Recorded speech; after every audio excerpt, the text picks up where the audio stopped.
Hey, what's up? What's up? What's up? My name is Ronnie Rock, the Ultimate Bass Technician, and I'm doing a special video um, called Internet Racism.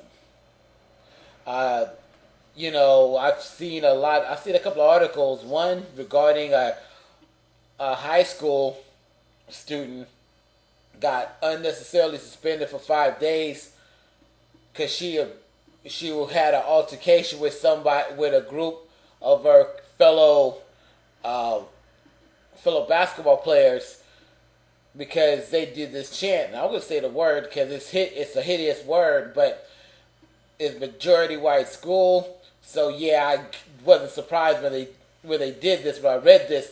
But what they did was, after every play, before every game, that is, I'm sorry, they'll do a chant or cheer is 1, 2, 3 nigger. And I'm thinking, and when the only black female basketball player would object, of course she got blown off, ignored, dissed, whatever. And read the articles, it's online, so I won't hop on that. But it's a case of,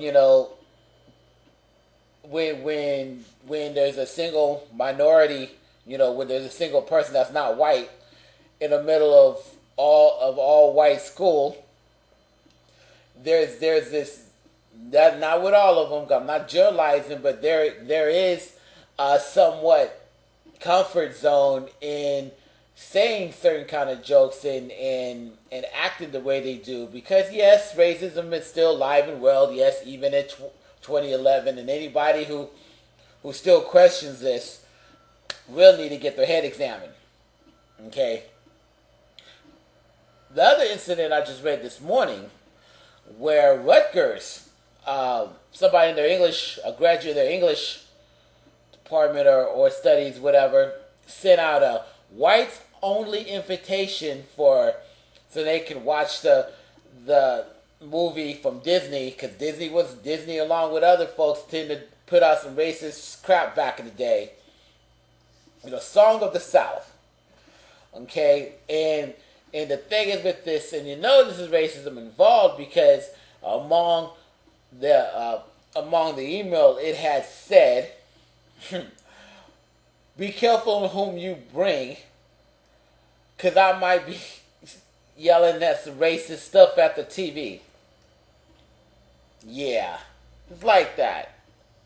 And yeah, it's in college. And see, and the thing is with Rutgers, I've also find out, they tend to slow to respond to these things. And at first they were offended, shocked and offended that people didn't think they was going to take any action of it.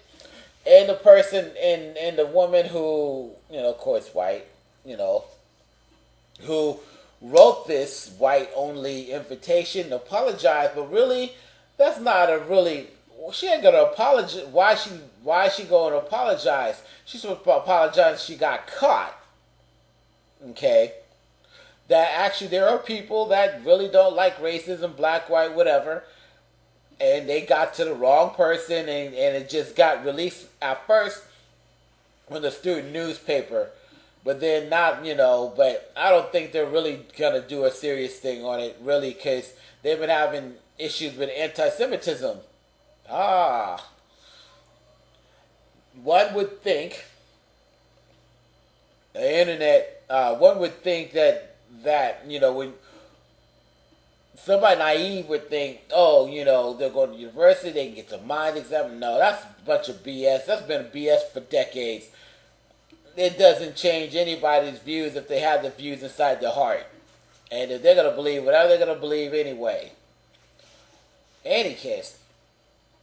But see, I read this, not on Yahoo, but I read this on another site about all this. But the thing is with this is that a lot of things I read across, like reading stuff, reading comments from Yahoo and some other, and actually online, period, whether message boards or whatever, and when it deals with race, there's a lot of internet racists out there. Meaning, internet racist. What's the internet racist? It's somebody, okay, let me back up. See, there's two types of racism. Covert, which is undercover, behind your back, whatever, on the down low. It might peep out in a little joke or two. And then there's the other side, the other side where people are just getting used to is the overt.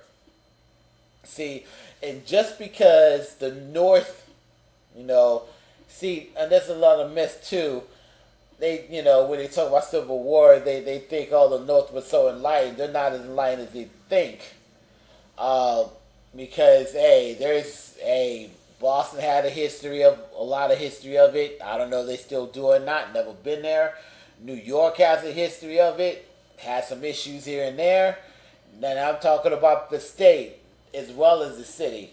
Because the whole basketball fiasco actually happened to be, I think, in New York State.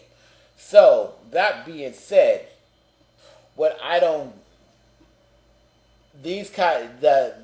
internet racists fall into the covert because they're too gutless to say what they say, or they're just trolling. But I think more likely it's actually what they really feel behind the enemy of the internet. And you can tell they just want to spout out some stuff, either trolling or actual racist, because they ain't got the guts to show their face, in the post where they're talking. Okay? And a lot of people, especially when talking about racism and with some white folks, they, when they say covert, when people say racism, they always think it's overt, it's blatant, the blatant kind, like the Ku Klux Klan and the Aryan Nation, all that stuff. See, I had said like a decade or so, I said if I had a choice between living in an all-white neighborhood north or a neighborhood down south where it's known to be Klan or whatnot, I said down south. And people look at me funny and say, why? Because at least I know where they're coming from. At least when something goes down, I know who to go to. And I have a personal experience, even up here, Washington State. Washington State isn't light as they think they are anyway. Good example. My 16th birthday, and Mom took me out. I was a sophomore. Took me out to dinner, to lunch, whatever. Yeah, I think it was dinner. Come back. Two little white girls, one blonde, whatever. They went up and say, "Hey, you la da da da da, you dumb black girl," all that stuff. And I looked at them, and they kept on saying it. And then all of a sudden, you hear somebody pulling in, right? Then I was pissed. I was angry. I was furious. Because people have been saying that behind closed doors, because no little girl or no little kid, period, would just open out and just say that. And the look on their faces was like completely demonic when they did it. And normally they'd be, nice, pretty kid, little girls. But when they came out, But the thing was, I addressed the aunt who was like a year younger than me at the time. And I could tell it was so obvious. A blind man could see it that, yeah, she knew about it and stuff, instead of apologizing or whatever. But right after that, they didn't bother talking to me. They went out of the way and see. And what makes it insidious is that they had friends where the friend had a couple. It was an interracial couple. But they didn't know that. But I guess the couple didn't know that. And they don't know about this because I haven't seen them since. And they ended up skipping out on the rent because the original owners of the house was good friends of mine that we talked about a lot of stuff from. And I told him about it, and he said it was pretty messed up. But one of the things I was saying is that's the issue, an instance of covert racism. Because they were saying hi and all that stuff, being nice and friendly, all that stuff to me up until that point. And then when I tried to address the situation, it all changed. never see. So I never. So when I talk about racism now, it's never, most of the time, it's never the old fashioned stereotypical quote unquote racism. And this is what internet racists are. Because they say, oh, this new policy, covered under conservatism. Yeah, conservatives end up being like that too, a lot of them. But it's funny that people have to hide in order to discuss their true feelings. Now, the term of political correctness, a lot of racists actually been starting to hijack that term and twist it. See, I never say political correctness because certain things is being racially correct as opposed to politically correct. Because sometimes some things racially correct ain't politically correct. So that's something that you need to think about too. But yeah, and it permeates. I mean, you don't have to be straight to be a racist. You can be gay to be a racist. I talked to gay racist folks, and I'm thinking, wow, and that's go to another subject because I have questions along that issue from what I've seen and what I've observed. But back to the internet racism thing. See, at the end of the day, the fact that they're not going to go away is just a symbol of how racism still exists. It's going to exist. It existed for millennia. If not against Africans, it would be against Asians. It would be against Middle Eastern.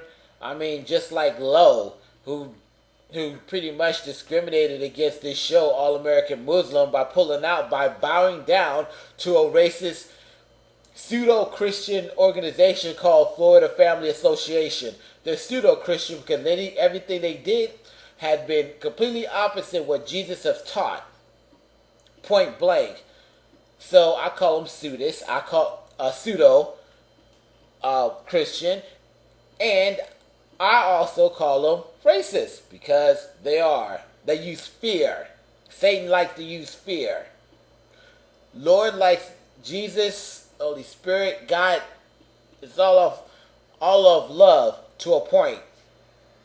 At the end of the day, but with this, nah.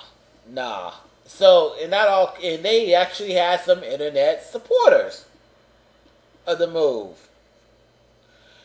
One of the things, just to think about, I'm going to close this out because one, I only had 2 hours of sleep. 2, I was supposed to do some music, and I'm behind.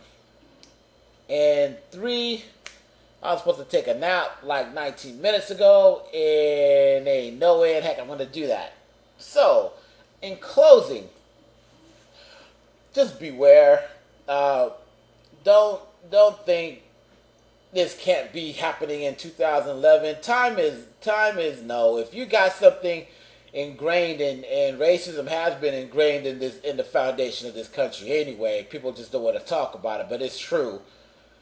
Don't think it's just gonna happen overnight. Matter of fact, the Civil Rights Act of 1964 is only 9 years before I was born, and I was born in 73. I'm 38. So it's like 47 years old. It's not even a full lifetime. Matter of fact, with that, when people say everything's all hunky-dory, come on. Things don't change overnight. Centuries, millennia of racism or whatever negative behavior or positive behavior actually more negative behavior, isn't going to change in 47 years. It's going to take quite a few generations, and as long as the youngins get taught some racist BS, it's still going to continue. And yes, in the age of the internet, there will be aplenty. This is Monty Rock, the ultimate bass technician, saying peace. God loves you, so do I. One love, yada yada yada.